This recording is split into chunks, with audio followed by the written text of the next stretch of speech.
Today we're going to welcome a group of Hungarians. They're right here in our studio. We call it Outer Studio A. And we have we're going to have an hour-long group interview with 5 Top Gun innovators from Hungary. And they're all here to tell their own story as well as maybe some other stories about TechCrunch and some of their colleagues. But right now I want to introduce you to how it is that they arrived at San Francisco to begin with. So it turns out it's not unusual that San Francisco hosts people from all over the world because we all love to come see the bridge and play in the bay. But Mr. Balázs Erdei, yes, is with me here in the control room, and he is the Vice Consulate of Hungary in the San Francisco Bay Area, and he's the Consul of Science and Technology, and he's the Attaché for Science and Technology. So, yes, Balázs, tell us how it is. How long has it been in the works to have 5 of your top innovators from Hungary come into the Bay Area? Now we're honored to have them in KZSU studios live. Well, we all know that the technology world and the members of the startup communities all over the world, they flock to San Francisco because this is exactly the place where they can find out, test the waters, and they can find out whether their startup solution is for the global market.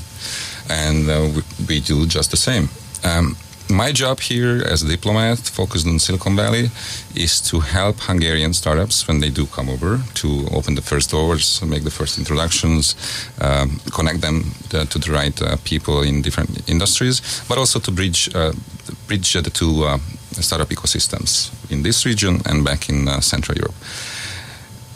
This group of young founders that we have here in the studio arrived specifically for the purposes of showcasing their talent at TechCrunch. TechCrunch was this week, Monday, Tuesday, Wednesday, and they stayed on for 2 more days to, do some more business-to-business meetings, to visit potential partners, and to dive into the networking scene of Silicon Valley startup ecosystem. These 5 startups were not only chosen and selected by a good group of Hungarian serial entrepreneurs, but they were also funded. They were supported a little bit because we all know this is a very expensive place to come to fly to, yes, to fly to stay here even for a week. So they got some funding and the tickets to get into TechCrunch, but everything else is up to them. So whatever they they take out from this trip is up to their talents. Okay, so right now they're swimming, but they could sink. So we don't hope that. And so also, we'll see. Yes, we'll see. It's going to happen. I think we're thrilled to have you all here. Now I also have in our studio an associate DJ who is Laptop Radio, but also Michelle. Michelle, welcome our 5 new shining innovators that have just made it through TechCrunch, and then we want to ask each of them just what are their impressions and what was their experience at TechCrunch? Because like probably most of our listeners maybe have never made it into TechCrunch or haven't had time to go yet.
the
here, and I think that was very efficient. I really liked the number of VCs who were around that we could talk to, and also that we could already gauge which one is interested in our area, which is augmented reality and transportation. Mm-hmm. So in that sense, it was very efficient, and it was quite well organized.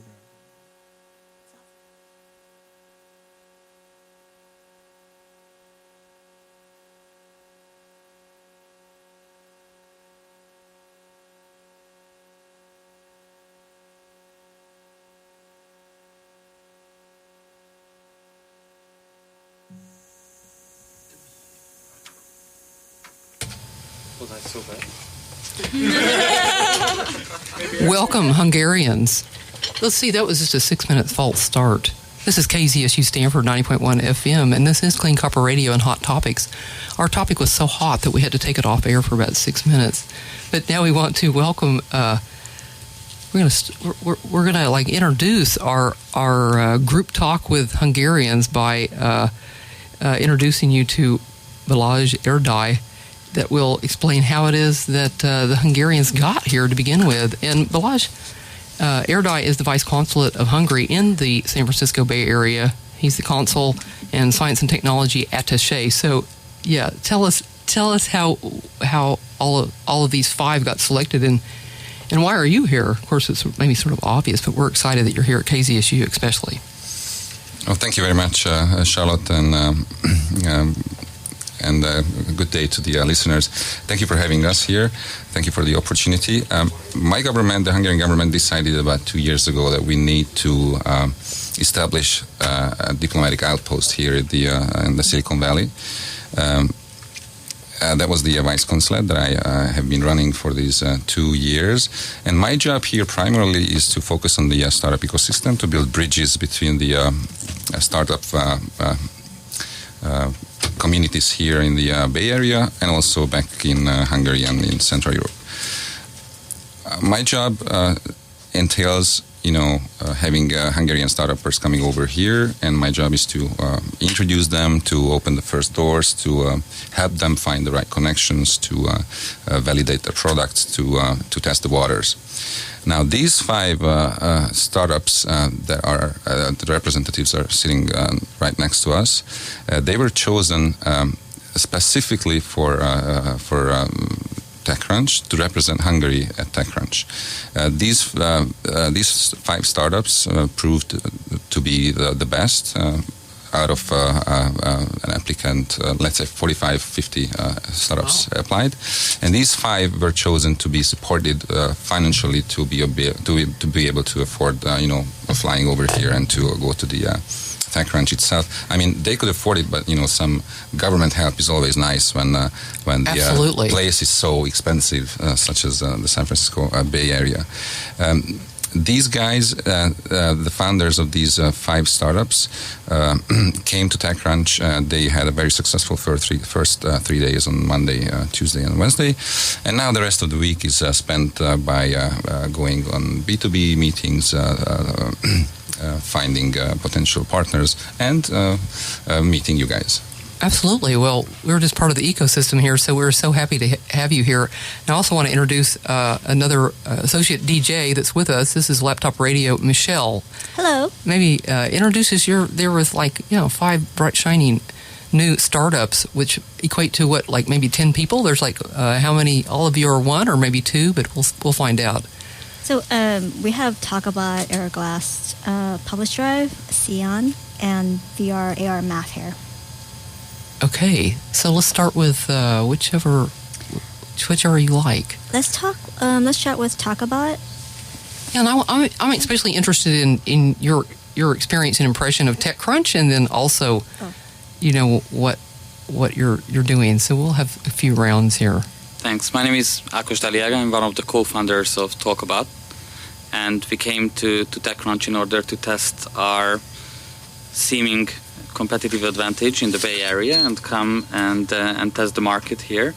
So we were quite surprised to see the event, and we were expecting a lot from the whole 3 days experience. We were featured previously on Mobile World Congress in Barcelona, at Web Summit in Lisbon, and also at CeBIT in Hanover. And those events are much bigger and much more shiny than Pier 48 here in San Francisco. But to see the quality of the people, the number of VCs, and also really all the startups and the great ideas and how they are, we saw much higher quality than in those European events. So we are quite happy with the 3 days, and also based on all the feedbacks that we got from executives of big companies, we seem to have an edge here as well, and we'd like to continue to penetrate the US market. Yeah, welcome to Silicon Valley. Thanks. Let's move to Aeroglass right now. If you want to introduce yourself and just give us an impression of TechCrunch. Sure. My name is Ákos Marui. So we have two Ákoses in the team. I'm the founder of Aeroglass. I'm also kind of a veteran to such events, so I have a comparison base as well. I found the matchmaking process at TechCrunch quite effective, so that we could set up meetings prior to coming here. We could kind of look through all the VCs and see who are interested in our fields, which is augmented reality and transportation. So that was something quite positive. What we found kind of difficult, though, is the last day was overlapping a game at the AT&T Stadium, and so logistics was super difficult. Thank you. Okay, let's go to Publish Drive. Hello, my name is Kinga. I'm one of the founders of Publish Drive, and I have my co-founder here as well, Robert. Hi. So we actually experienced TechCrunch as a very great opportunity to meet potential partners, even clients as well. So what we built is a platform for book publishers and authors to help them sell globally. And so basically with only a few clicks they can get into 400 stores and 240,000 digital libraries as well. And it is very great to see that in the startup community there are so many people who actually wrote a book. I wrote a book as well. Oh, so you are a potential client as well. So basically that was one of the goals, to actually spread the word about Publish Drive and meet potential clients, and of course to meet potential investors, especially in the Series A and B field. So for the next round we wanted to build relationships, and because we know that VCs are like that they want to get into basically a marriage. So first you have to date them and then you fall in love, and then you maintain the relationship. So that's why we came. Yeah, that's awesome. Okay, let's go ahead to Sion. Hi, I'm Benz from Sion, and Tomasz, my co-founder, we're co-founders, is also here. Hi. So basically at TechCrunch, we came here to see the Bay Area and then to check out the landscape. In our terms, we work in fraud prevention, so we protect online businesses from credit card fraud, as well as various other types of login authentication and so on. Nevertheless, we mostly focus on the European market currently, as in the US. We feel that there's a higher number of competition at the moment, while in Europe it's more unsaturated. So we came here to actually see what this landscape holds for us, and to see how much of the idea we can validate in this part of the world. At TechCrunch, it's a really noisy event, I would say, and that's my personal opinion. So you really have to go out and do your best in terms of networking and pick out the cherries. But I think we managed our best. Thomas, what do you think? We did well, don't you think? Yeah, of course, TechCrunch is a really big event. You know, it has different type of startups and industries, so it has no industry focus. But I think we managed to meet quite a few potential investors and potential clients. So I think it was a really good experience. Good stuff overall. Awesome. Is VR, AR math here? No? Okay, we're going to skip VR, AR math. Well, let's see. What if we have the colleagues? Could you all tell us about VR, AR math? VR Math does virtual reality-based math teaching, actually. So what they do is they have these VR glasses, which are quite cheap, and that's one of their USPs. I mean, it has to be low cost in order for these schools to actually manage to buy it. And what they do is they set up three-dimensional models, which makes it much easier for the students to actually understand and the teachers to actually give over what's there to teach to these students. So that's the basis of what they do. Unfortunately, they didn't show me a demo, although I was begging for it all of the 3 days. But they were too busy talking to other people, so I'm sure the TechCrunch conference went well for them. I could check their demo, and I can explain that basically they focus on teaching of geometry. And the students can check with it VR stuff to check the shapes in the space. So this is the point of their service. Awesome.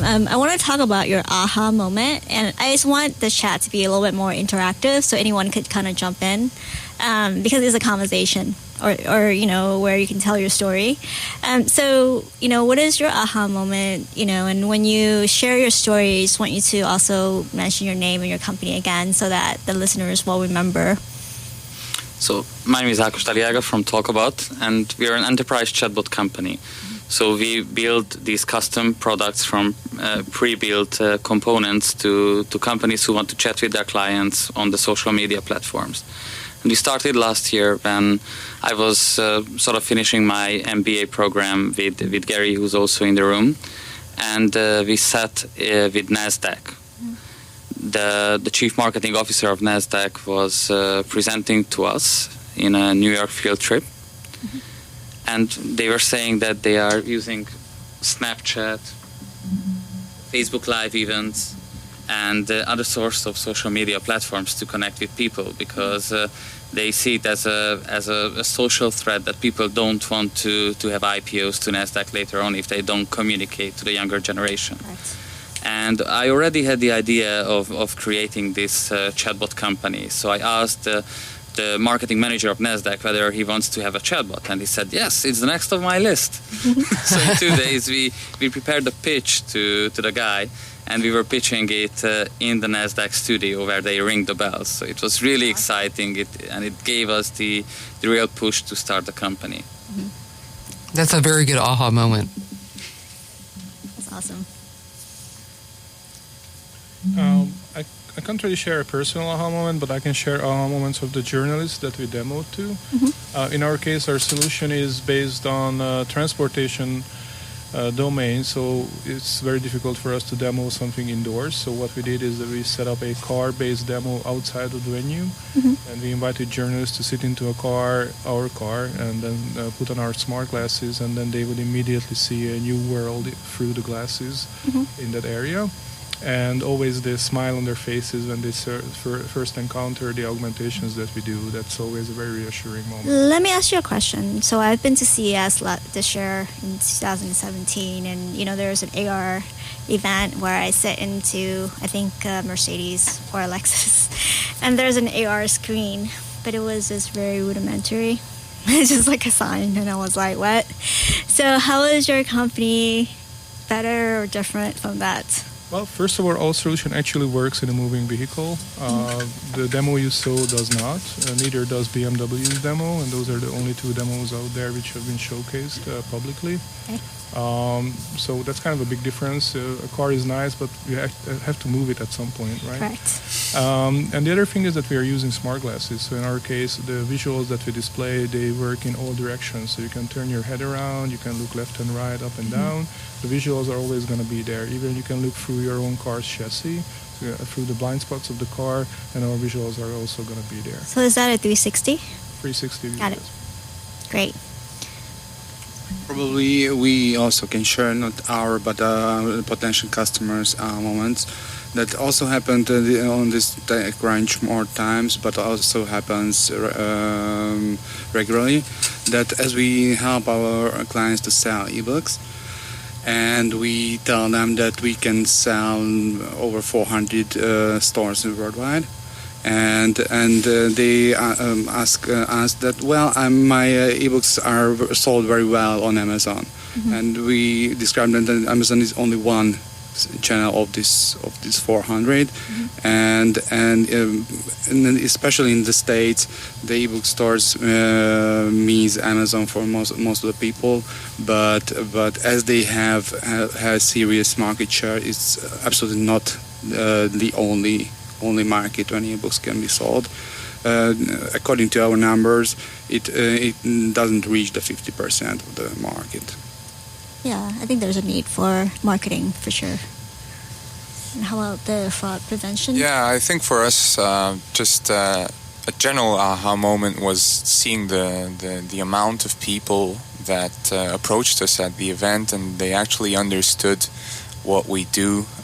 So looking at university students, fraud managers, to just investors, and I think that made us realize that here in the Bay Area, there's really a big understanding of our solution, and while in Europe a lot of times we go to conferences and we meet all of these people and talk to them, sometimes we have to tell them for 10 to 15 minutes in terms of what we do, and then that's the aha moment for them. But on the other hand, I think really just realizing how many potential partners and useful chit-chats we can have here, I think this could really bring us forward, and that was our aha moment, I could say. Let me ask you a question. So on Monday, I received a text from Wells Fargo that says I need further verification. I just opened a bank account.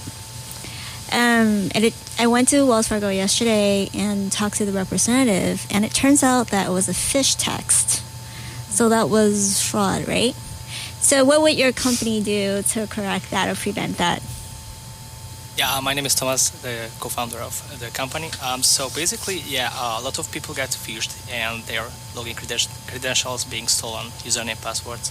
So in this case, fraudsters steal the authentication points, and they can log into your account and then try to move out money, to send money to themselves, or they can use stolen identities and set up a new bank account that they can do laundering money and this kind of dishonest activities. So our solution is in one hand a KYC check at the point of boarding to the online platform, so setting up a new bank account, and also we can protect account takeovers. So basically we can be integrated to the login points, and we can just prevent fraudsters to log into your account, and this way we can set up a dynamic two-factor authentication, so we can improve user experience and still keep people's accounts secure. Okay, I'm going to go right into the next question, and the next question is, what is your competitive advantage? And I think you guys can continue and start first. I think one of our major advantages is, and when we were setting up starting the development of our business, this is what we realized, because we were actually working on a Bitcoin exchange and we had a high fraud rate. That's why we moved on to fraud prevention, because we realized that there's not any capable solution for us.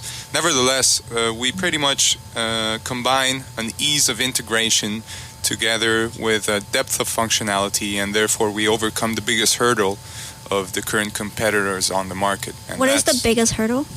A lot of times it's just it's a hassle to integrate. They have high integration and support fees, and they don't look into as much details as our platform does, and therefore this means that we really have a very simple business model, one single API integration, and we look at all of the relevant fraud vectors when we have to associate risk to a transaction or sign up or login, and this is why we're different, I think. Awesome. So I used to work for PayPal as their attorney for more than 6 years. So what they're doing is super awesome.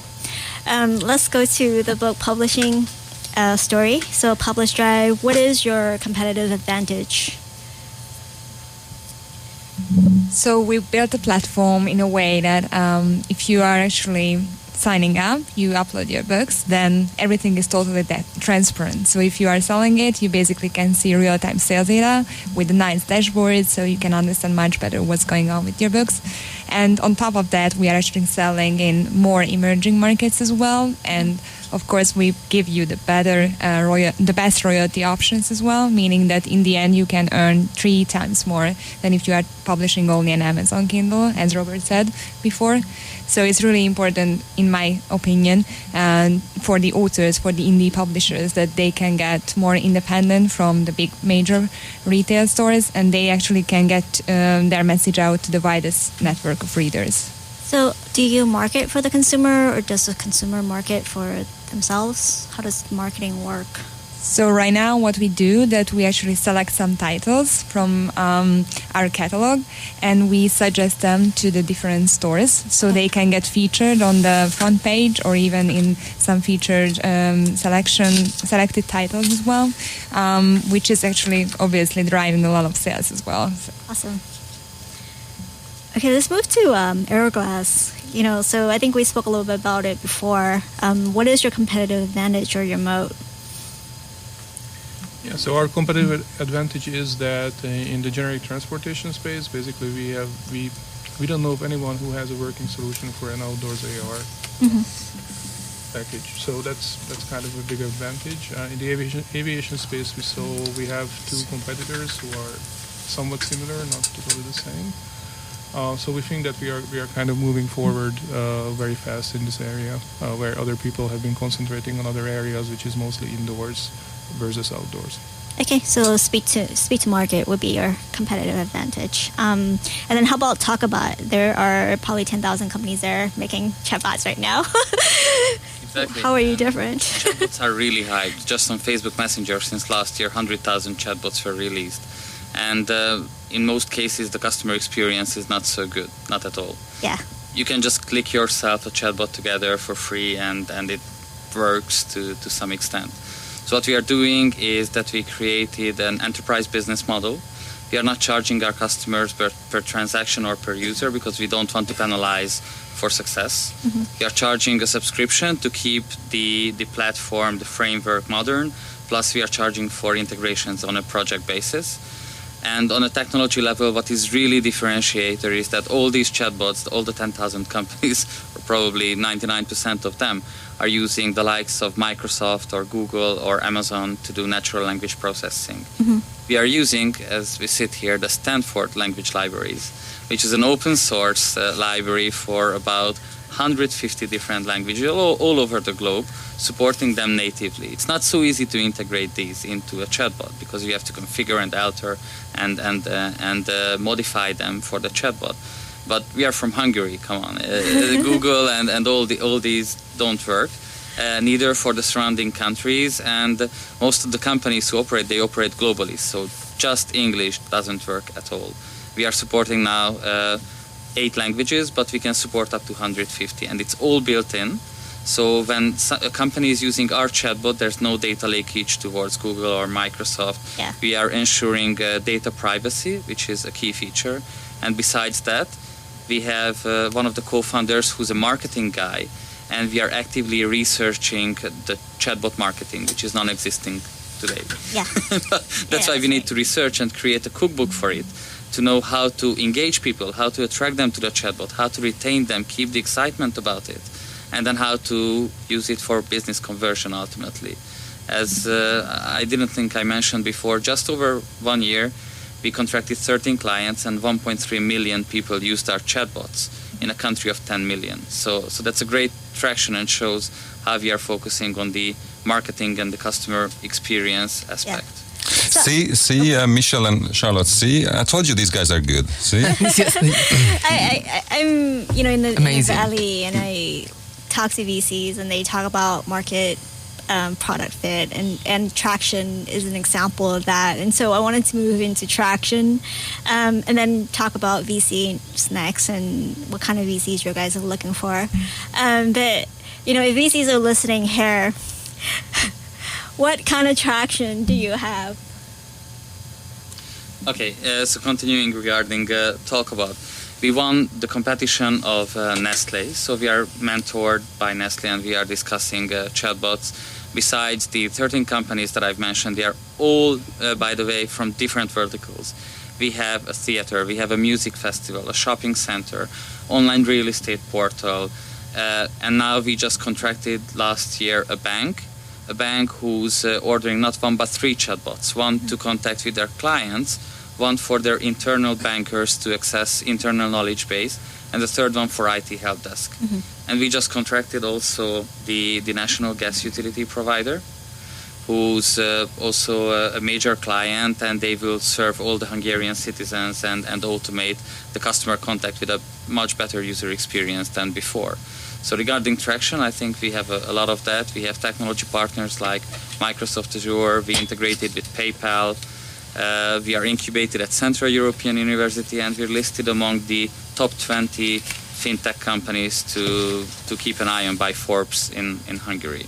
Okay, awesome.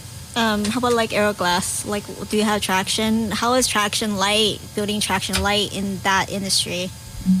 You mean traction in terms of VCs or traction in terms of customers? In terms of customers or users? Yeah, so we are kind of in a peculiar situation because we are kind of a bit early to the market in terms of the hardware. The smart glasses themselves, they are a bit too heavy and unfashionable or ugly for generic use.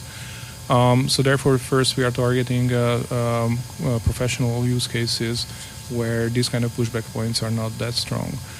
So we are building up our customer based on the niche markets first, and then we will spread into broader markets later. Okay. How about the ebooks, Publish Drive? So we published over 34,000 ebooks so far, and it is actually coming from over 1,400 publishers or authors. And so I just checked yesterday evening. Currently, we have 1,450. Okay, that's even better. You can see the traction is always coming up. So yeah, and then what we can see that we are actually partnering with some cool and big retailers like Apple, for instance. So when we were still in beta with our product, we actually got featured as one of the 10 companies globally who are featured partners of Apple, which means that if everyone is actually looking for a partner how to publish on iBooks, then we are on the FAQ side of Apple, which is pretty great. That's awesome, yeah. And then we were invited by Google to their accelerator program this summer in the Valley. So we were really lucky to be here for 3 weeks, and then we could actually get to know the market much better, and hopefully it will continue later on as well. Yeah, that sounds awesome. And the payments company, Sion? Yeah, so we got our first investment this year, January. We released our product in February, and since then we could board more than 130 customers, but it's B2B, so it's quite a few. And we have paying customers. We grow really fast. We already have multi-million transactions going through our API a month. And we have just finished our second round. So we plan, to set up a business development office in Western Europe or in the US. Okay. Yeah, just jumping in there. I mean, in our industry, the sales cycle is really it's 6 to 12 months, so that's considered long, and that's something that we have to make sure that our investors and our partners always understand, and that they keep this in mind, and therefore we're really happy that so far we've managed to get angel investors on board who actually understand this and are willing to help, because we've seen or beforehand we've been in touch with a couple of people who were not so understanding of this fact. So everyone is always looking for a VC, and VC gets to select the startups that they wanted to invest in. So let's just flip that around, right? If you are the startup and you have more leverage than the VC, what would be your ideal VC like in terms of characteristics or some examples? That's a tricky question. What if there's any VCs online, then on air, then close your ears. No, I mean, so far we've been in touch with angel investors because the terms were better in this early stage, but at a later date, we definitely want to go for VC money. And I would say that, like I said, to be understanding and to not always be pushing of the firm, even though I would say there's a constant tension of how should I phrase this? Constant tension between what the founders sometimes want and what the VC wants, not in terms of value of the company, but I would say the VC firm is always looking to have the highest valuation, and sometimes I would say there could be tension, but nevertheless, like I said, if the VC accepts that we're the right people for them and we're the right people for the company itself, for the business, then I think that we can overcome these potential tensions, and then it could be a very healthy and a very great path for the business itself. Mm-hmm. Also, in my opinion, it's really important VCs to be like transparent and say no if they think so, and don't just keep up talking and just wasting time. I mean, it's not wasting always, but they should say no if they're not interested. You mean they're looking on their phone? How about you guys? As Kinga mentioned very well, this is something like a marriage or a love relationship. So there has to be chemistry with the VC for sure.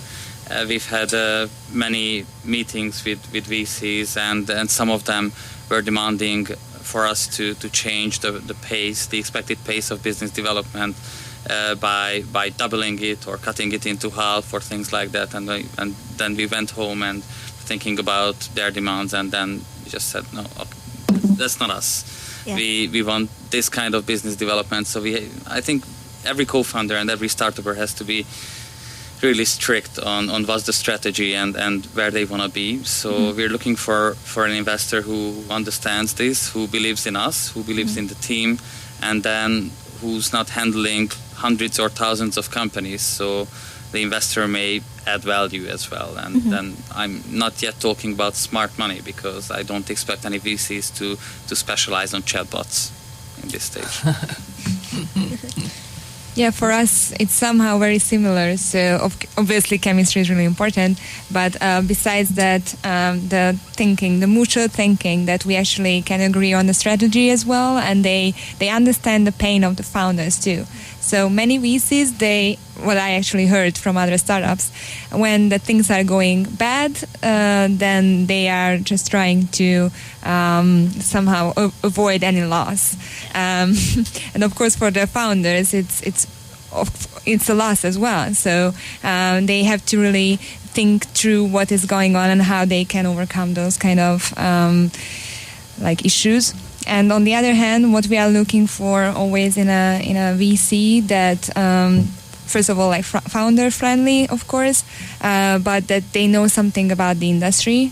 At least they had some kind of startups either in the educational sphere or in the media or publishing, so they can at least see how this kind of area works, and they can show us some other cool areas where we can expand to. And what is really important for us, if we are actually moving into one direction from a strategical point of view, that they can support us, not just with the money, but with strategical thinking, with any kind of connections where they can actually bring something more to the table. Because I believe you can get money very easily from Hungary as well, but in our case we are looking for money from other countries. And right now we are actually in the process of closing a seed round, and if everything goes well, it will be closing in the next few weeks. And that's why we came here for the TechCrunch, to meet the next round investors from Series A, B, to get on their watch list and start this kind of, not marriage yet, but at least the dating period. And then to see how we can grow, because obviously investors are really smart. They have seen many difficulties, they have seen many startups already. So if we can get any kind of feedback on our business model, on our future plans, then we always learn, and we actually can get better results in the end. Yeah, so I'm just really thinking about what you said about relationships and about dealing with difficulty. I know some of you seems to have very good relationships with your co-founder. What is your stories about finding a co-founder? How do you guys find a co-founder, and how do you decide to work together? Yeah, with Robert, we met at the university. Yeah, So we knew each other, and when this whole thing came up, we decided to work together. Yeah. So. How do you divide up labor? Like, who is the CEO, who's the CFO, who's the COO? I mean, and how do you divide up work, right? yeah, based on the personal skill set, I think that is one of the most important thing what you have to actually consider, because obviously Robert is really good in all the technology and all kind of IT management. So he's perfect, and he's really an expert on that. I'm having a business background mostly, so that's how we actually can divide the work. Awesome. Yeah, and about the labor, it's all about the friends or former colleagues that I had a lot of jobs just before we started this company, and I had a lot of good colleagues, and as we grow, I invite them to come and work with us. So this is much easier at this state. Of course, it can be scaled for too much, but at our current state, it's absolutely working. Yeah, I think that's the same thing that the CEO of Evernote did. I think I read their story, and they hired a lot of people that they worked for in the past, because they know how they worked before, right? In case of talk about, as I mentioned, it was during my MBA program that we started the company. So I had a couple of cohort members, and I was systematically scanning them throughout the program on who to work with later on, and that's how I ended up with Gary, who's here in the room. Plus I had two other friends joining, Tamás and Laci. Tamás is our CTO and Laci is our marketing officer. And I know Laci from my Kung Fu background. I've been doing Kung Fu for 17 years. We've been training together for about 15 years, so you know the guy quite well through that process. And also Tamás is a long-time friend, so I know their personality and also their skill sets. So it's not only that we have the right skills in the company, but the right personality. I'm more long-sighted and maybe a dreamer, if you can call it, while, for example, Laci is more goal-oriented, that helps us to survive the next day, which is very, very important in case of a startup. While Gary, he just knows everything. Even his business card says problem solver. So that's awesome. That's good. Yeah, that's pretty awesome. So in the case of Sion, Tamás and I met through university as well. So we met around 4 or 5 years ago, and then we became really good friends. He was doing business IT, and I was studying business and management. And then we were huge Bitcoin fanatics. This is something we talked about for hours and hours in the afternoons. And then one day Tamás had this. He was working on this Bitcoin exchange that I mentioned previously, and we were faced with a lot of chargeback. And then this popped up into Tamás's mind actually, and I would say that in our team he's the dreamer, like Ákos mentioned before, and I'm a bit more skeptical all the time, and that's how we find the synthesis between the two personalities. So it's all good. That's great. A lot of founders, like when you found a company, you go through different mistakes, and you might not know how to get money, like at first, at the beginning, or you might not have enough to eat, or you might not know what to do and get stuck. I mean, like, what is your biggest challenge that you have to go through personally, I guess? Our biggest challenge, it's something. Our long sales cycles are definitely a challenge. So really, and it's something that we have to learn to deal with because I mean, in terms of IT development, it's quite a straightforward roadmap. In terms of business development, it's where we've learned so much in the past 2 years, and we're still learning, and we have a lot to learn.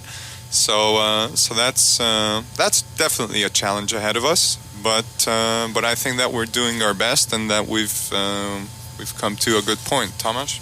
Yeah, I think it could help if you find really good mentors who give like good advices. So I think that's really important. So with in terms of the long sales cycle, and since I was negotiating transactions for PayPal and closed those deals probably, like what is your biggest challenge in terms of that? How do you solve that? And do you contact customers ahead of time? Do you target customers early? Or do you hire lawyers to close those deals? Do you know what the issues are? I mean, how do you resolve that? Yeah, we have several channels of going for these customers. On the one hand, we have an inbound marketing strategy where we do online content, and that's what's pushed outside, and it brings some leads. On the other hand, we also have quite a strong outbound strategy where we do cold emailing, which we were skeptical of at first when we were validating it, but it turned out to be a really good way of generating leads. So we send out mass emails, put them into email cycles, they start replying, getting back to us, and then we have around 8 to 10 demos a week based on this. And then there's another going to conferences and expos like TechCrunch. Well, also, direct approach is really important in this industry because face-to-face meeting, gives the trust. And until the point where we do like historical data analysis, so we offer our potential clients to like analyze your data and show you the value of our solution. I think to reach that point is the hardest, to prove that it works, to analyze your historical data. And after this point, signing the deal, signing the contract is pretty straightforward. So after they see the value, you can sign the contract in 2-3 months. Yeah. It's just that we have to find that sweet spot. If it's the wrong time, then we can do anything, and then it's not going to happen, So it has to be the right time. Yeah, and also, you have to get to know the stakeholders in the company, like who are the decision makers. So, like, if you have a contact who is not a decision maker, like you're just wasting time. It's really important. Yeah.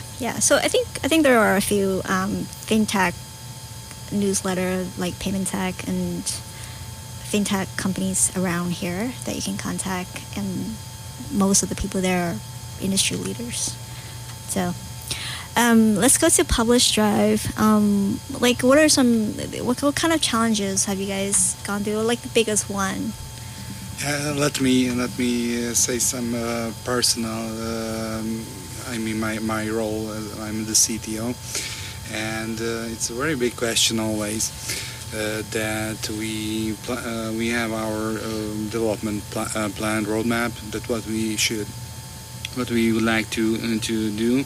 We are really proud on that we react so fast to our customers' needs, and it's always a very very hard thing to decide when a new request comes in. That we stick to the roadmap that we decided 2 weeks ago, and we want to continue and finish those features that we decided to finish, or we say no. It's much important to react to our customers' needs that is just dropped 2 days ago. So it's all as a startup. It's really hard, I think, to decide sometimes. So which is the better way, which will serve much better the success of the company. Mm-hmm. Yeah, and from the business perspective, because I'm a CEO, so I have other kind of challenges, of course, to build the trust towards the company. So obviously we are a startup, and we had no clients, of course. So we had to first really be persuasive and really find the first testers and the first clients who actually are open-minded to work with us. And it's not that easy if you are a startup and you don't have any money flowing in, any revenue coming in yet. You don't have a perfect product either, so it's like still in its infancy phase. But then you really have to work hard to actually put the whole product together, and then to be genuine towards your potential clients. Yeah. Because I personally believe if you are communicating all the kind of either issues or any kind of redundancies, then everyone can actually understand it, and they will be pretty much straightforward with you as well. And if you are honest and genuine what you want to achieve and how you can actually generate value to the other person, then they are willing to work with you and try to support you. And that's why we are really trying to keep our customers in this way and identify who can be an ambassador for us. And I think that is the next challenge, to actually bring this whole ambassador type of way of thinking in our whole customer base, and especially for the States, because what we can see that most of our new clients are coming from the States, but still we have some issues around whether we are a trustworthy company, because we are still new in this industry. And they can see that we come from Hungary.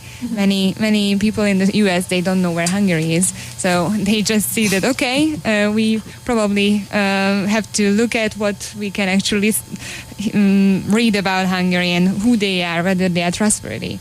And I think we are doing a great job in that. So we really try to support all the clients, and somehow we are building the country image as well of Hungary, I think. which is great. So that's actually, all of us have this kind of mission, because we cannot really say that we are not from Hungary or we are from the States, because obviously everyone can hear that we are from another country. Yeah. I think in short, the biggest challenge is time, the time of the co-founders. When we started the company, everybody had a full-time job. We are all in the age between 30 to 45. And for example, myself, I worked for Hewlett-Packard Enterprise, a full-time job, which is quite demanding. Yeah. Then I started to make time. I started to develop a second full-time job. And then eventually I had to leave the company at the end of May, surrendering my company car, my company paid phone, my salary, all the infrastructure behind, and then fully focus on the company. And luckily, because we have such attraction and the company is really kicking off, all the 4 co-founders are now full-time, focusing on the company. And now we still have to be really selective on where we spend our time and what makes us efficient, especially that now we have to feed every month about 15 full-time employees. Do you think money is more important than time, or time is more important than money? Well, if you have time, then normally you need money. if you have money, then you don't have time. So it's always a trade-off. Yeah, if you have the money, you are hiring people. If you have the people, then you need money again. I think time is more important in that sense, because it's a resource what you cannot get more. So it's like from money you always can get more. You always can earn more money somehow or get the money in different ways. But time is my wife always tells the story when she wakes up at 3 a.m., comes outside to the living room, and I'm on the phone with one of the other co-founders working. And then at 8 o'clock I go to work. So yeah, I think the other thing what you actually just mentioned is work-life balance. It's not that easy to achieve, because obviously if you are a startupper, then everyone thinks that you are always available because you are working hard all the time. So it's very easy to just switch off your mindset from any kind of business-related things. So even if you are going out with your family and with your friends, it's not easy to switch your mindset to any kind of like the life part, not just the work part. All right, everyone, how many hours do you guys work? Just jumping into a previous thought, I mean, especially if we're thinking of global business here, then because of the time zone differences, then you have to be available in the middle of the night as well. And if we're looking to build leads overseas, then we've had some middle of the night demo calls and product showcases. I don't think any of us work more than 24 hours a day. I Me neither. I may agree with you.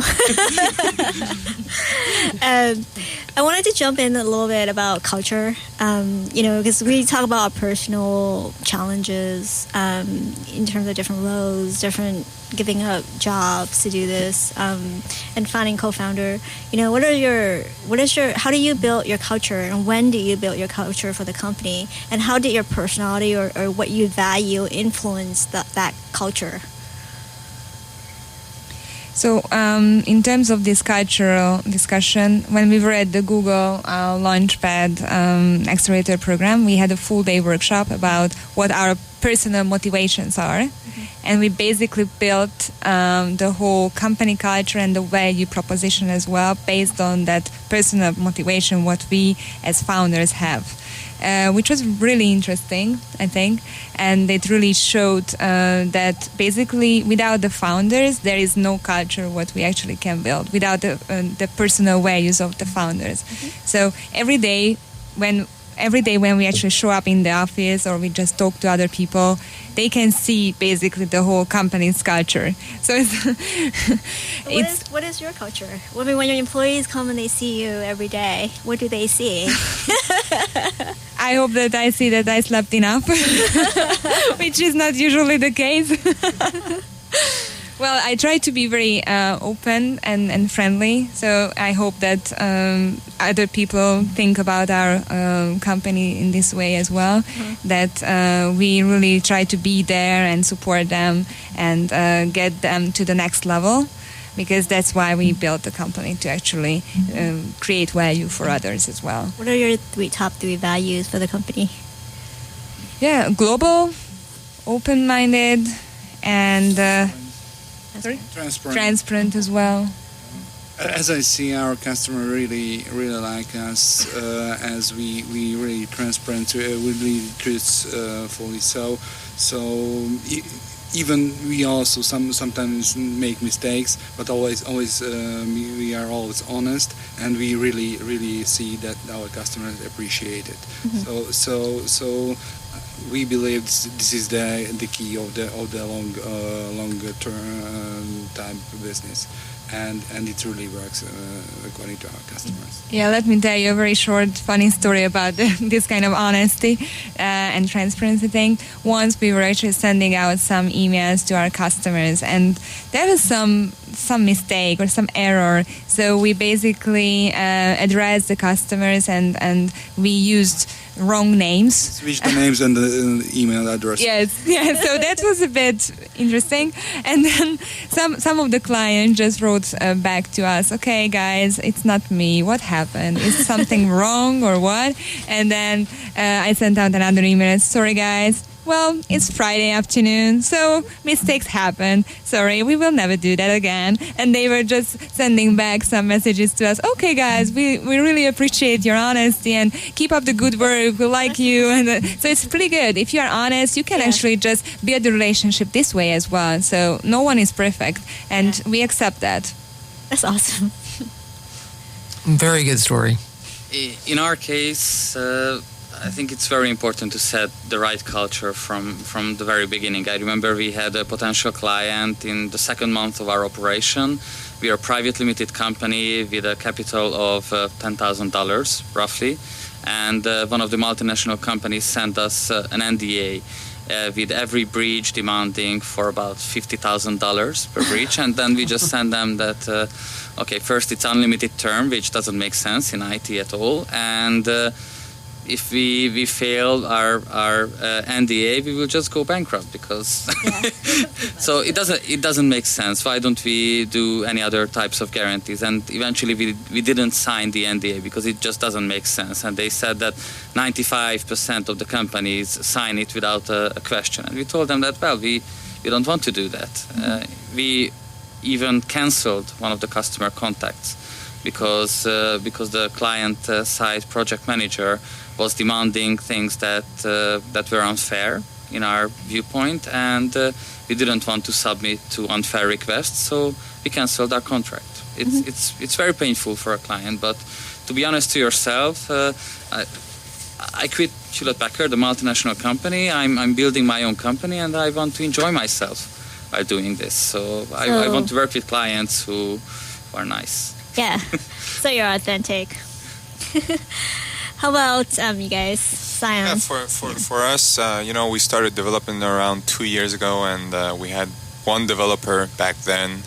Then later on, a year later, we had 2 developers, and now we have 5. So as this roadmap was going, we, from the beginning, we didn't set down typical company culture and company values, but it just built upon itself, so to say. So trust is a very key term in our development and in our growing as a company, and I think also towards our clients, trust is also a very key term, because we're handling personal data of people. We're handling email addresses, credit card hashes. We're handling device-related information, IP addresses, and so on, and we're storing all of this data, and our customers have to trust us that we are able to manage all of this information and data in a sensible way, and that's just the same in all of our company. Once we go in the morning, as motivated as can be, I think trust. Thomas, you? Yeah, I think transparency is also one of our key values, but everyone have to take pride of their work. So there's no they have to understand what we want to achieve, what's the vision. We are building something together, so it's really important. How about, since we're going to talk about privacy, and I think data in the age of AI, AR, VR are going to be really important, especially with the future. And some people might argue that Facebook is the death of privacy, I just feel like in the future, privacy is not just going on Facebook or on Snapchat. It's going to be our faces, our eyes, our persons. It could be our thoughts, our consciousness, it might be our brain. So how do you guys, with respective to each company, how do you address privacy, and what kind of things are you concerned about in terms of privacy, and how do you address that? For us, like I mentioned, we handle all of this data, and we make decisions, and we build our decisions based on that. So our output, which tells decline, accept, or review, is based on all of this digital footprint of an online consumer. So privacy is an issue, but I would say, and in Europe, the GDPR Act, which is a data handling act that's coming in place soon, says that fraud prevention is of legitimate interest, and when you're handling data for fraud prevention reasons, there should be an exception, and it's of legitimate interest. And I totally agree with that. So if we're fighting for the good, then let it be this way, because we're preventing losses for businesses, which can mean millions or even billions of dollars on a yearly basis. With payments, I know even besides that, of course you have to have PCI compliant in the U.S. and a bunch of other regulations that govern privacy. And with cross-border and moving into the U.S. market, how do you plan to address that? Yeah, well, actually, we don't handle data which is part of the PSI DSS compliance. So, we don't handle real credit card data. And for this reason,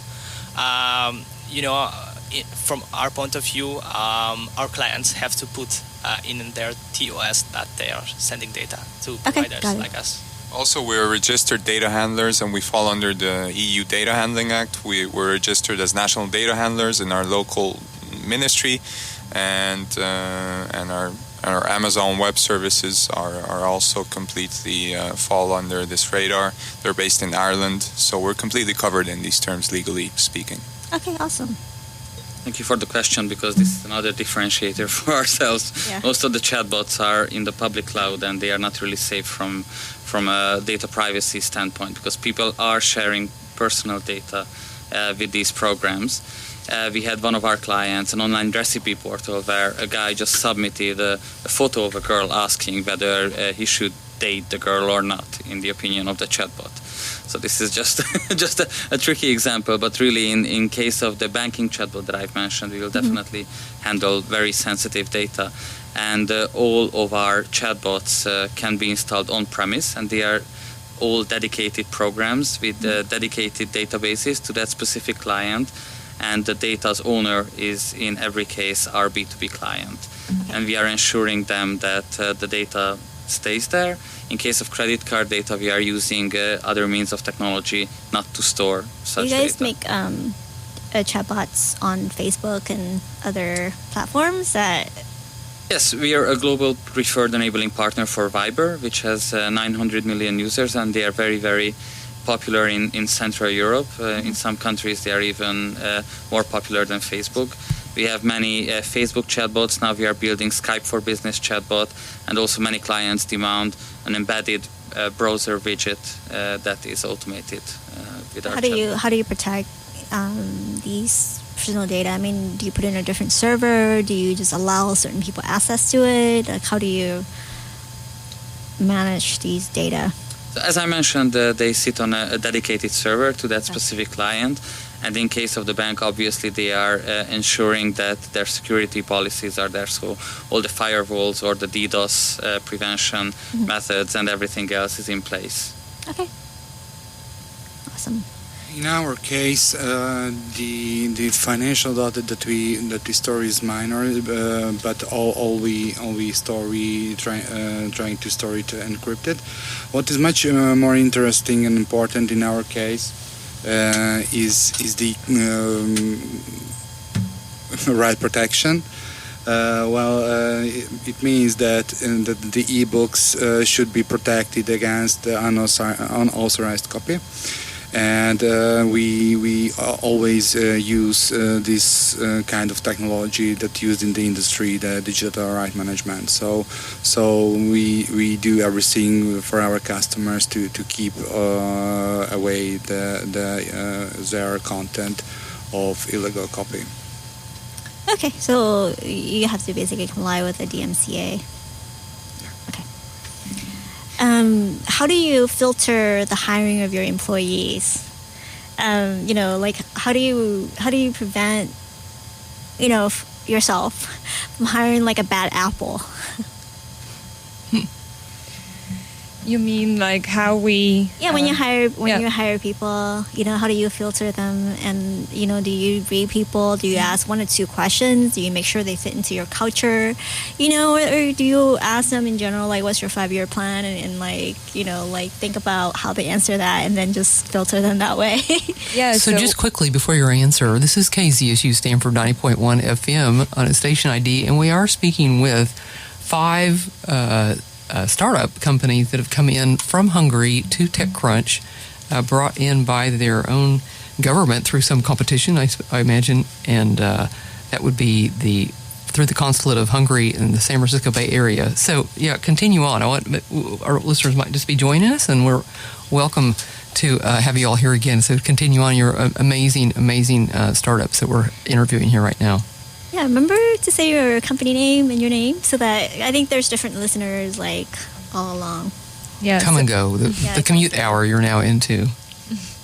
So my name is Kinga, and I'm from Publish Drive. And the way how we actually hire new people is that we really look at the personal skill set and the personalities as well, whether they are fitting into the culture of the company. Because obviously people can be very smart, very brilliant, but if we cannot work with them because they don't fit into the culture, then it's really detrimental for the company.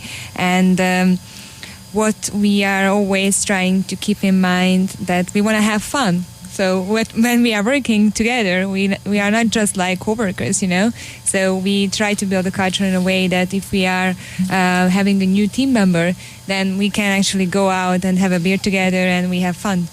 And what we always try to do that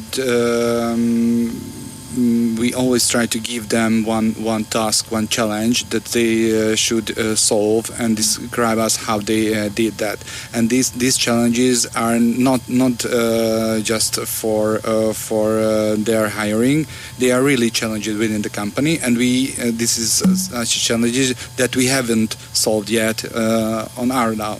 So this task is they are real tasks. And for that we waiting for the solution. And what is the most important in that? We not really checking the solution itself, not the result of their activities is the point, but how did they try to solve this issue, this challenge. This is what we check. So if they checked all the possibilities, they flow was rational. This is what we try to check. And if it is that we like them, if it wasn't, then we don't. Yeah. How many people have passed that test? Well, as I remember, we have now 2 people who passed this. Wow. And it was 5 or 6 person who got such challenges, and you can count it that was about 4 who couldn't solve this in the right way. Is there a correlation between their education and whether they could execute on their job? Yeah, I think so, because in our case, at least in my studies, when I remember back, we weren't taught in a way that you should solve the problems. I was lucky enough to have a math teacher back in my grammar school, when basically she gave A grades just because if you solve the problem in less steps or faster than anyone else could do. But then when we switched to another math teacher, they basically said that, oh yeah, you solved the problem in a different way. Well, who cares? You should just sit down and don't interrupt the whole lesson. So it really depends on, I think, on the people and on the mentors, because teachers are mentors in this way, how they show you how you could actually behave in the world. And personally, I really believe in the growth mindset. Mm-hmm. So I think if people are curious enough and they are smart enough, and they have the passion towards solving problems, then they can learn basically everything. Mm-hmm. If they can get the right mentors who can show them where they can actually grow, mm-hmm. and they give them the right tool sets and toolkits as well for that, then I personally believe that all the bright and motivated people, they actually can learn and grow with the company. Yes, and I think this is the other very important thing, that all the people who are we are working together in our company, that it means 7 full-time people and some part-time, that they are absolutely motivated. So they always seeking for a job what they need to do. So they don't need it to told that what you need to do today or tomorrow. They always seeking for tasks for a job. So we as executives don't need to guide them day by day, yeah. or check back. Have you been working yesterday or not? There's absolutely no such situation. Yeah, I think the best people that you work with are the people that you don't need to manage. Right? Yeah, micromanagement is really not a thing for a startup. They're kind of old enough to actually manage themselves. How about you guys? Yeah, I mean, like I said, trust is a key. So we definitely we have 5 developers at the moment, and the rest is us pretty much. So trust is a key for us. And when we're recruiting new people, we always go for, or in the past we've gone for a couple of juniors who our senior developers can really take a hold of and sort of give over the company culture to them. Mm-hmm. And it's worked out for us so far, but usually we try to observe the pool from closer friends or people that we know. Yeah. So sort of through some some previous relationship is how we get these people. Let me ask you a question. I heard that developers have their own personality. They might be antisocial or have ADD or whatnot, right? So how do you work with developers with that kind of personality? Yeah, we currently have a developer who is not willing to come into the office, but he is extremely productive. And we haven't found a way to solve it, but overall I would say it's not a problem, because he's one of our most productive people and also one of our most knowledgeable people, so we're happy. If he's happy, then we're happy, so I mean it's totally not a problem for us. Yeah. Great. My name is Ákos Aliaga. I'm one of the co-founders of Talkabout, which is an enterprise chatbot company, and I think it wasn't mentioned that there's a global lack of skilled resources. So any company who can hire anyone is very fortunate, and it's also a sign of traction, in my opinion. About half a year ago, we started to post job application forms to our webpage without the money or the intention to really hire. Just that we saw that we will need such skill sets in the near future or in the mid future. And we're really lucky, and it's a great sign of market traction for me that sometimes every week, but at least every month, we receive voluntary job applications without doing any recruiting activity. And then if somebody is motivated enough to do that and accept that he or she will work for a startup who doesn't have the nicest office, the best coffee, or the biggest selection of buffet lunches, like for example in Google offices, then normally we try to give a chance to that person, for example with a trial period. Then it turns out if we can work together or not. In general, startups can hire juniors, as mentioned, and in case of juniors you really have to look at the personality and the core skills of the person, and not really the knowledge that you can use the next day, and then accept that the person probably applied for their job because they can share the mission, the values of the company, and they want to grow with the company because they see the growth potential. Yeah. So we really have to keep an eye on them and keep them happy, as Bence said, and help them to grow with us. So in terms of growth, of course we want our company to grow and we want our employee numbers to grow or the growth for our employees. So in terms of personal growth, and with that growth mindset that Kinga mentioned, what kind of things as a founder that you wanted to grow in, and that in the next 2 years, or that you're currently working on to grow yourself, right? So what are some of those things? Well, there's a lot.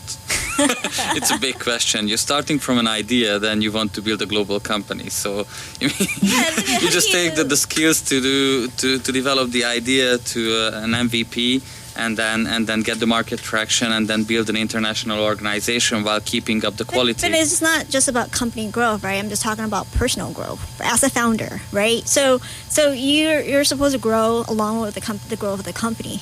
So, and as a person, I mean, I don't know everything, and I constantly have to work on myself to grow, right? Like either I'm, working on my communication skills or being more kind, being more transparent. I don't know what it is, but, what are just one or two things that, or even working on my time, to make sure that I play and then I work and, meet certain needs, and like what are some of your, as a founder, what are some of your growth things that you work on? I don't know. What I do is I try to be really open-minded and look at any feedback what we got. Whether we are too expensive, sometimes somebody else says that we are too cheap, or we are not good enough, or we are really good, or some employee feedback. Whatever feedback you have is really valuable, and you should take it very seriously, no matter who gives the feedback. So I try to have super sensitive receptors regarding everything, and then work on it. On the co-founders level, we just started to work with a coach, which is, I think, pretty unusual for a 1-year-old startup, because we have high growth, 15 full-time employees, and we are handling this huge demand. So we really have to keep an eye the soft skills and the personal growth of that. But to be specific, maybe the others can help. I would completely agree with Ákos. So, I mean, something just happened to our sound, so that's why I was a bit off. So I'd completely agree with Ákos that what he just mentioned is very, very key. I mean, it's a big roadmap in terms of development, personal development, and to think about that we started pitching to people around a year ago or a bit over a year ago, and how much our thinking has changed in this past 14 to 15 months. I think it's just it's a journey, and it's a journey that we're all on. I think if I'm speaking for all of the people in the room at the moment, and we have a long way to go, but nevertheless, I'm really looking forward to it. I'm enjoying it, so it's great. Let me share a personal story. Here is Robert, CTO of Publish Drive, the ebook distribution company. So I work as a developer for years, and I really like coding until these days. And when we started this company, any issue or any things came to the picture. My first task was to try to write something code to manage it, to solve it. But after a while, I learned that to not try to code it, but to check if any solution already provided, and in 100% of the cases it's already done, and to integrate it to your system, it's much more faster than do it on your own. So this is always this kind of perspective. Of course, it's a very such small thing, but it also can really speed up the processing and help to build your company. Mm-hmm. For me, maybe I will be the most specific in this question. Well, I want to work on the public speaking skills, that's for sure. And in my understanding, I always want to work on the strength skills, what I already think that I'm quite good at. Mm-hmm. Because I want to be not a generalistic person, but more like even better what I am already good in it. Yeah. And I want to polish my people skills. That is one thing I think always can be improved. Yeah. And that is really important if you are actually building an international and a global company. Mm-hmm. So that is one thing I want to work on. Do you have to learn like different tradition from different culture when you're talking to different countries? You know, how important is that? Yeah, it's pretty much important. So imagine that in the morning I have a call with a Chinese retailer, for instance, and in the evening with a client from the States. So there are a lot of differences between them, of course. Different nuances in terms of culture and... Yeah, especially or even when meeting, for instance, anyone from Asia, they are giving small gifts or they bring their own translators because they don't speak English or they don't want to speak English, but they are communicating very well in terms of the body language and everything. And yeah, there are a lot of differences. Or even with Russian customers or Russian partners, we have another type of way of negotiating. They are pretty much, strict and they are trying to dominate. But here we have some advantage. As me myself, I was born in Ukraine and grew up there. So basically, I understand the style, the perspectives there. So it's much easier for me to negotiate with them. Yeah. Meanwhile, in the States, it's totally different. So people are really caring about what you can deliver. So they They are not just about who you are, but what you bring to the table.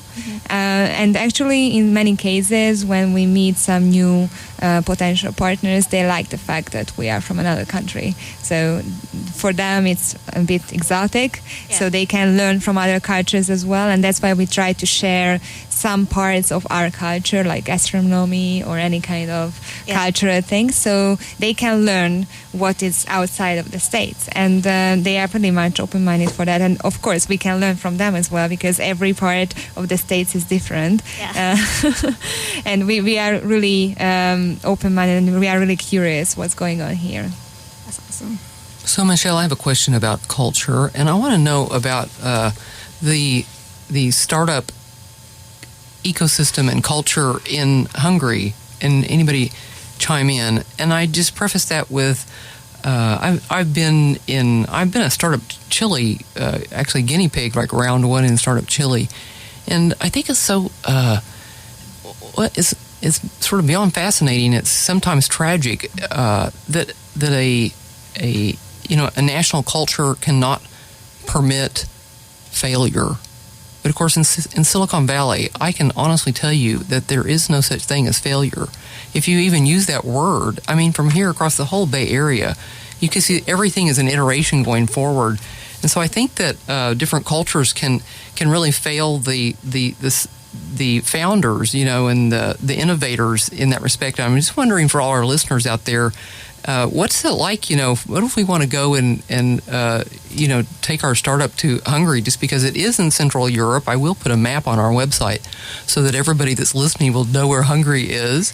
And it's such a fabulous country of such integrity to all our listeners out there. I know Hungary well, and I commend everybody to Hungarian startups for that reason, and it's all resonating right here in this conversation. But tell us about your startup ecosystem in Hungary. I think in the past couple of years, just to jump in, it's really been heading up. If I could say this, or if I could use this term, so we've really seen a lot of initiatives from either private or government-based. I mean, just look at us, we're here because of a government-based initiative. So really, they've been doing a lot they've been putting a lot of effort in order to be able to push good ideas and to build a stronger ecosystem. And there's a couple of funds and accelerators which are government based in order to help these startups. One of the things that I think is a bit lacking is that I see a lot of people who would have great ideas, but they're not willing to be outgoing, and they're not willing to be building on their ideas and dreams. And I think that's what we're lacking at the moment there in Hungary. The ecosystem is there, but I think that there should be a bit of a push in the mindset of young students and this new generation who should be willing to try themselves. And I think here overseas there's a much bigger culture based on that. And really, when you have a dream, you may be willing to do anything for it, and if you believe in it, then you really are going to take those steps, which will lead you to success up the ladder, and that's what I think our solutions and our startups are also pushing.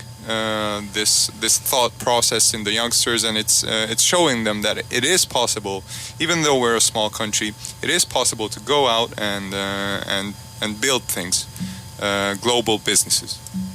And I hope in Hungary it helped a lot. We were just talking about in the car when coming here. There are 3 Hungarian startup companies that have such success, and this is a very good example for Hungarian young people who has some idea, and they can see through these examples that yes, it's really can be done. But as I see, this is still the biggest barrier for the young people, that they have ideas, but they don't do anything to it because they can imagine is it possible to do. Yeah, well, I think there are some successful startup stories from Hungary, and I think what we can improve a bit, that those success stories and the knowledge what people actually gain from these kind of startups can be shared much better among the whole startup ecosystem.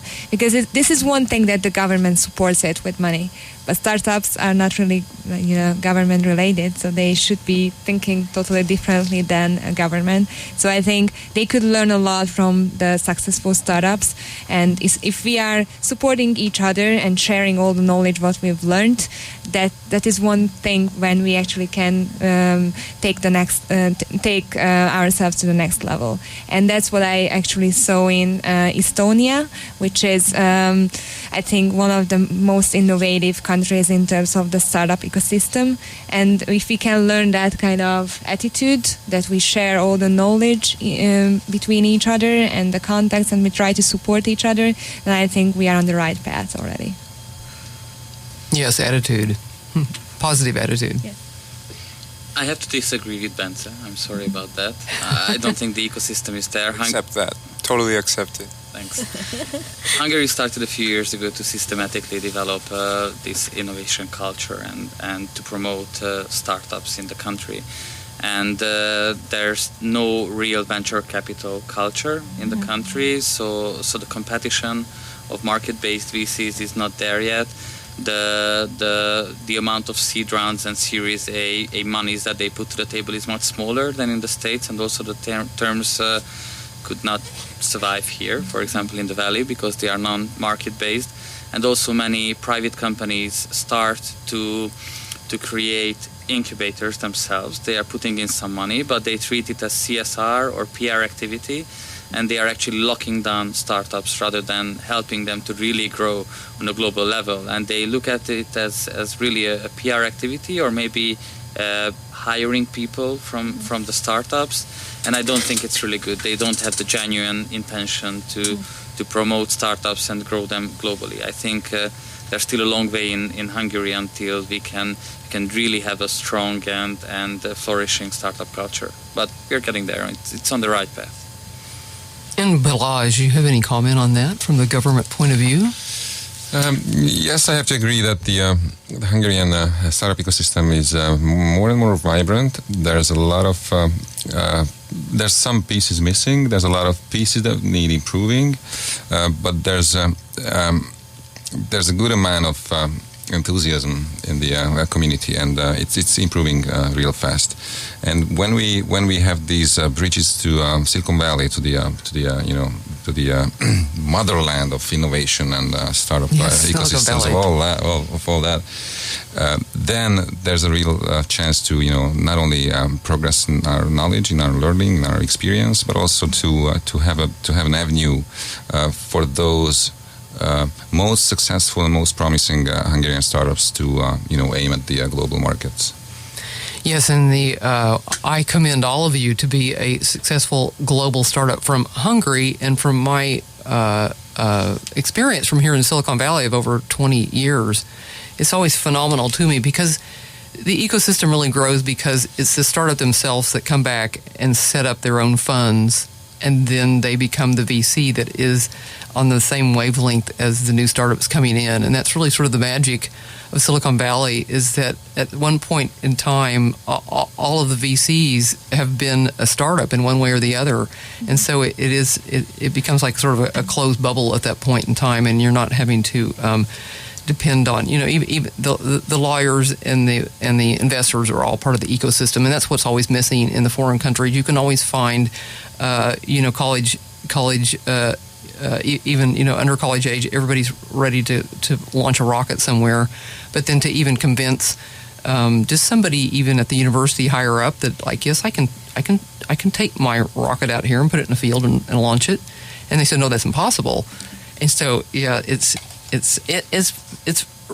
really heartwarming to know that you all are here from Hungary, and that there is such a there's promise in Hungary. And I have such huge respect personally for Hungary, because some of the world's greatest minds and physicists have come out of your universities and your schools there. And so I just commend everybody, of all our listeners. We'll have your names and your companies, even just represented on our cleancopperradio.net website.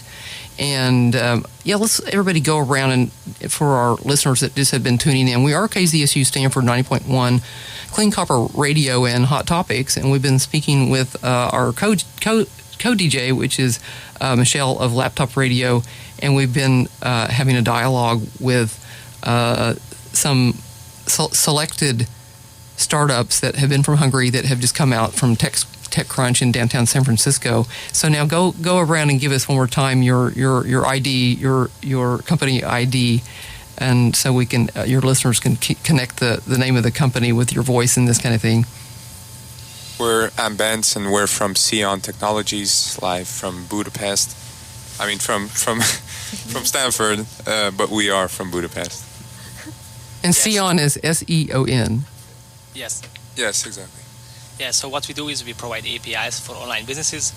We collect customer transactional data. We enrich this data from open and social sources, and we use machine learning to create a fraud score which identifies suspicious behaviors. So hi, my name is Kinga, and I'm from Publish Drive, and we built a platform which helps publishers and authors to sell globally to more than 400 stores and 240,000 digital libraries with only one click. And my co-founder is here, Robert. Yes, hi, Robert. I'm the CTO, and we help publishers and authors to reach a very, very wide range of readers. My name is Ákos Taliaga. I'm one of the co-founders of TalkAbout, which is an enterprise chatbot agency. We are giving to corporate customers ready-made solutions to communicate with their clients on online chat platforms. These can be integrated into the client's ecosystems and IT services. And we also have a wealth of marketing know-how to engage, retain, and eventually convert to business these chat conversations. And so if any of our listeners want to contact any of you, do you have a common email, like maybe through Belage, or you can always email Clean Copper Radio if you like. It's maglev, M-A-G-L-E-V, at kzsu.stanford.edu, but you're welcome to go around and give your email addresses. We'll definitely leave our email contacts behind. But even on the radio right now, for listeners out there, I want them to have your emails. You can reach out to us through info@seon.io. That's SEON.io. Yeah, you can reach us at info@publishdrive.com as well, and you can follow us on Facebook, on Twitter, and on Instagram as well. So Excellent. Please do that. Or even you can reach us personally at Kinga at publishdrive.com and Robert at publishdrive.com. So If you want to reach TalkAbout, then write an email to info@talkabout.net. It's like let's talk about, but without the U. Excellent. .net. Okay, well, we're really excited for all of y'all to have been here in our studios and to have gotten this far. I imagine that now you go back to Hungary soon, but we hope you are able to come back and visit often, or maybe we export some entrepreneurs to Central Europe. Yes. Thank you. Yeah, Thank you for having us. Thank you, Michelle. Is Thank you very Michelle much. excellent moderator? Yes, he's fabulous. Thank you so much. Thank you, Michelle. You're welcome. Thank you, guys.